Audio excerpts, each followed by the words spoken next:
My best friend's new boyfriend made me uncomfortable, leading to a 10-day silence. I miss our daily chats and wrote her life updates I wish I could text, crying over what we've lost. It feels like the end of our friendship as we know it. How do I break this silence?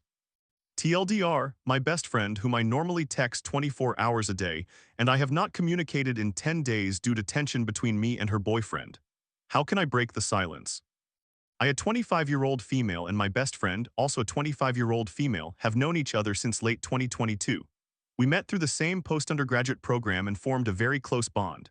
For context, we each got matching tattoos after 1 year of knowing each other and communicated constantly about every detail of our lives. This will be relevant later. When we met, I was and still am in a long-term relationship with my partner who shares a strong friendship with my best friend. She was single when we met, dated briefly, but nothing serious. The program we attended is a 2-year position, so after spending almost every day together for a year and a half, we both moved to different cities. After she moved, she began dating a 22-year-old male, and they made their relationship official quite quickly.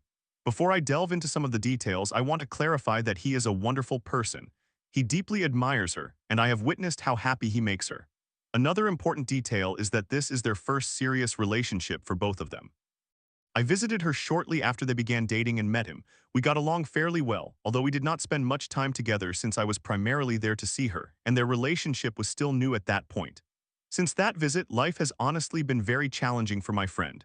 I will not elaborate on the details, but she went through some dramatic changes and he has supported her through it all. We had been trying to find a time for her to visit me. I live with my partner, so she would be staying in our shared apartment for a while and finally settled on her coming for a week in March of this year. She asked me if she could bring her boyfriend, and I told her yes, of course. I understood that she was going through a tough time and how important his support has been for her. I also realized that denying her request would complicate her travel plans, as driving was the most cost-effective option, and she seemed hesitant to make a 10-hour cross-country drive alone, which is completely reasonable. This was my first mistake. I was unclear about my expectations for this trip and assumed we were on the same wavelength. I had nothing against her boyfriend, but as I mentioned, I had met him face-to-face only once and communicated with him primarily through video calls when I spoke with her. My expectation was that we would still have ample time for girl talk and would be able to commiserate about how our 20s were not turning out as we had envisioned. Again, this was naive of me, but I was eager to relive even a hint of the way our friendship was when we lived in the same city. As you might expect, the dynamic shifted when it changed from being just the couple and the very close friend to the two couples. I immediately sensed the change because naturally she was focusing her energy on him as she should. They have their own shared history and the dynamic is simply different. As soon as they arrived, I believe he began to feel unwelcome because I was primarily focused on my best friend. When I mentioned being unclear about my expectations, I meant that I expected him to understand that I wanted some alone time and deep conversations with my friend, considering how long it had been since we had seen each other. It seems his expectations were that this trip was an opportunity for us to become close friends. He has a very eager demeanor, and it was important to him that we built a good rapport due to my close relationship with his girlfriend and how much she values my opinion. These are objectively wonderful qualities that her boyfriend possesses, but this is where I began to feel uncomfortable. Right from the start, he treated me as if we were already very close friends. For instance, he would refer to me by the nickname solely my best friend uses. He would tease me as old friends do and would mention intimate details of my life that I had only shared with my best friend. This made me feel very strange. My best friend and I connected in a way that is unique to only a few special people in life, yet I usually require some time to feel comfortable with someone and reveal my true personality. I felt as though the period I needed to understand him and decide what parts of myself I wanted to share was taken from me because everything about me had already been revealed to him through my best friend, who interpreted this disclosure as closeness. Once I started feeling uncomfortable with this dynamic, I admit I became more reserved. It makes perfect sense that he interpreted my behavior as disliking him or as him being unwelcome. The truth is, I do not dislike him. Would I be best friends with him if my actual best friend were not in the picture? Certainly not. However, I think he is a great guy, and I believe they have a strong relationship. It simply did not occur to me that I needed to be best friends with him, nor did I realize that he would take it personally if that did not happen. This whole situation caused some tension during the trip, and he became quite emotional about feeling like I did not like him and that I was excluding him from my relationship with my best friend. I explained to my friend multiple times that my discomfort was not a result of disliking him, but rather the fact that I just wasn't ready for that level of closeness he was projecting. During these discussions, I also mentioned that it was somewhat difficult for me as her best friend to fully invest in my friendship with him when he had only been in her life for about 7 months and they had progressed very quickly into a serious relationship. As I mentioned earlier, she had gone through tough times during their relationship, and I believe that strengthened their bond. This was not a judgment of their relationship, nor was I trying to belittle what they share. The bond people form during challenging times is very real, and I did not mean to undermine their relationship. I simply wanted to express why I did not feel the same affinity toward him. Fast forward a few weeks after the trip, and she texted me on a Friday night stating that she had been reflecting on the trip and some statements made, and she wanted to talk. I replied that I was happy to have that conversation and that I believed it was essential for us to discuss it. I experienced significant social anxiety, so after she informed me, I started to worry that this discussion might substantially alter our friendship. The anxiety surrounding this conversation consumed my thoughts, and after 2 days without her initiating it, I sent her a lengthy message expressing my stress and my desire to discuss everything openly as soon as possible.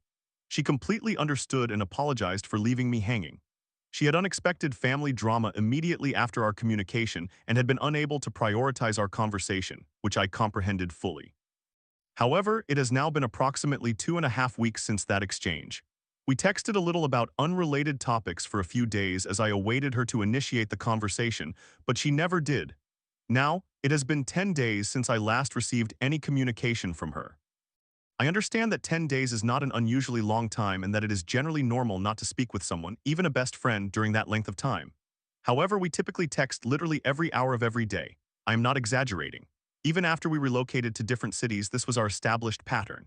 I almost always knew what she was doing, who she was with, what food she was eating, and so on, and she was aware of similar details about me. The fact that I have not received a single message from her in 10 days is genuinely heartbreaking and is tearing me apart. At this point, it feels like a standoff where both of us are waiting for the other to reach out while stubbornly refusing to be the one to make the first move. This situation is emotionally draining for me. I have started recording audio files detailing my life, noting all the things I would typically be texting her about. I spend many nights crying while rereading our old messages and looking through old photos of us.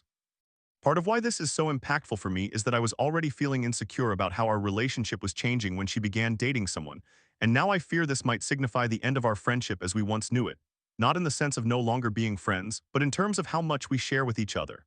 I do not believe this is the end of our friendship, but I think it may signify the end of the bond we once had. That possibility is what pains me most. If you have made it this far, I sincerely thank you, and here is my actual question request for advice. I want to text her because this situation is becoming ridiculous, and we are grown adults, but what should I say? How do I convey what I am feeling without knowing the specifics of the conversation she wants to have? Is there a way I can approach this that will make her more receptive to me? There is much more context I could provide, but this post is already extraordinarily lengthy, so please feel free to ask questions. Thank you in advance, everyone. Story 2. After 6 years of pouring my heart out, I'm stuck in a rut with my boyfriend. I feel like I've suffered through heartbreak for 4 years, I told him, yet he still fails to plan for our future or defend me. Am I just scared of being a failure? Title Summary: I have been with my boyfriend for 6 years. I created a list of advantages and disadvantages, but I am incredibly afraid of failing in this relationship. I need guidance on how to proceed or how to better motivate him to change. Hello, I have been a long-time observer. I am reaching out because I require advice. I am a 26-year-old female and I have been in a relationship with my boyfriend who is 26 years old for nearly 6 years. We both work in the same industry, which demands a lot from our bodies, time, and energy. We met in college and began dating during our sophomore year. We are currently at the point where people frequently ask us when we will get engaged. Since I am the woman, I often receive questions about why he is not committing and where my engagement ring is, among other inquiries. And I desire it. I envision an entire life with him. However, I am not prepared for it. I am trying to protect myself. I think I am rambling, but here is a list. Advantages: he is a good person. He has strong principles. We share similar interests such as exercising and trying new foods. He has a nice family and they seem to appreciate me. Disadvantages: I am considerably more outgoing than he is. I am always striving to achieve something. He could happily spend his entire life at home after work doing nothing, and he feels content with that. I yearn for accomplishment. He does not defend me against others. I have 4 distinct examples involving 4 different individuals who disrespected me, and he did not support me. We discussed each situation and he acknowledged it, promising that it would not happen again, but it seems as though each incident was a completely new experience for him. Just stand by me, man. He frequently farts in my presence. I know that passing gas is natural, but he finds it amusing to continue doing so around me, even though I have clearly communicated that it bothers me. He has issues with anger. He experiences road rage more than anyone else I know. It is frightening because it makes me fear he could lose control and cause a car accident. When he stubs his toe, he yells loudly and swears excessively, which is intimidating. He makes no plans. We began dating in October, and even before then, 6 years ago, I intended to buy him a watch he had wanted for an extended period. For my Christmas gift, he gave me some chocolate and forgot to purchase the main present, a bobblehead, placing the order on Christmas Eve. He has never planned a date or anything else. He wishes to marry me, but does literally nothing to work toward that goal. He only takes action when prompted. We argue every 2 weeks because I am constantly asking him to plan something. He organizes dates that are almost identical to those I have planned in the past, rendering the effort unoriginal. Therefore, he does not plan anything for our relationship or our future. He claims that he can only envision the future with me, which I believe is true, but that is primarily because I am proactive and he can relax and have an enjoyable life. I do not trust him, his word carries no weight, and I tell him this frequently. In response, he typically becomes silent, nods, or says he understands why I feel this way. He lies to me frequently. For instance, we were at a baseball game and he went to buy a beer. I asked him to request a glass of water from the bartender if it were complimentary. He returned without the water, and when I inquired whether they had it, he said no. I had a suspicion, so I asked whether he even asked. He admitted that he had not. I recognize this is a minor lie, but a major issue for us right now is that I cannot trust him. Another example occurred when he was in a class where a girl who was particularly unkind to me was sitting beside him. I was aware she was in his class. Everything he shared about the class omitted that key detail. I eventually figured it out and asked him. He confessed that he deliberately excluded her from his accounts of the class. His older brother recently married at an expensive resort overseas. I was thrilled to attend. His parents offered to cover our accommodation, so I only needed to pay for the plane ticket, which was still $800, a significant amount for me.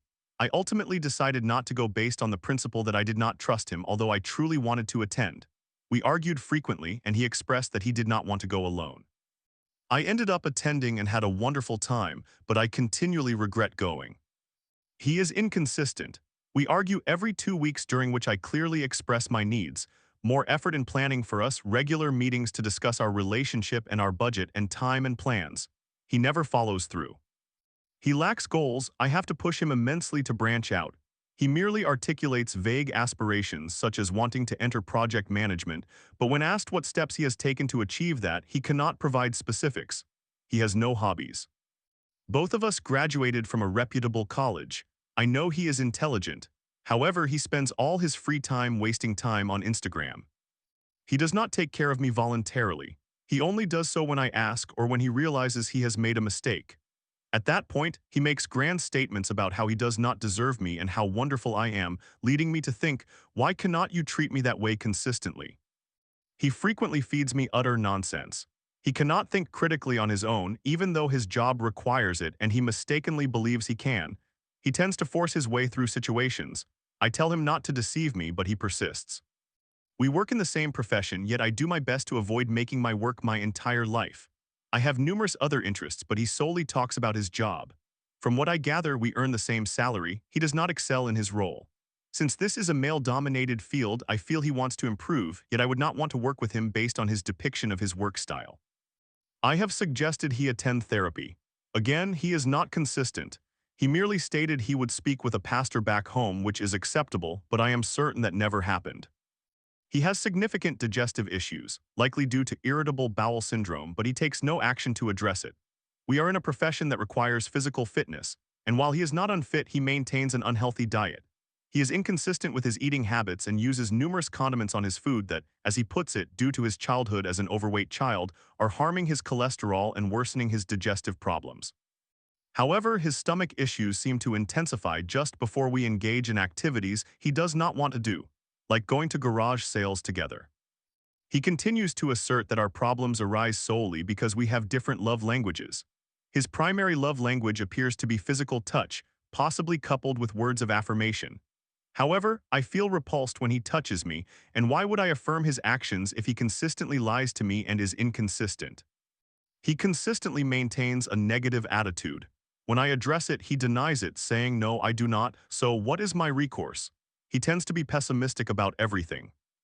In summary, almost 6 years have passed. I feel as though I have endured heartbreak for 4 out of these 6 years. Yet I feel unable to leave because my entire family, as well as his, would be incredibly disappointed or angry with me, and I would also feel like a failure. I care for him deeply. I am constantly thinking about him, our relationship, and our future. I feel let down continually. I do not even know what I am seeking, but I truly need assistance. Additional details. We live together with another roommate. I own the house and purchased it myself a few years ago. He pays me rent and has his own room.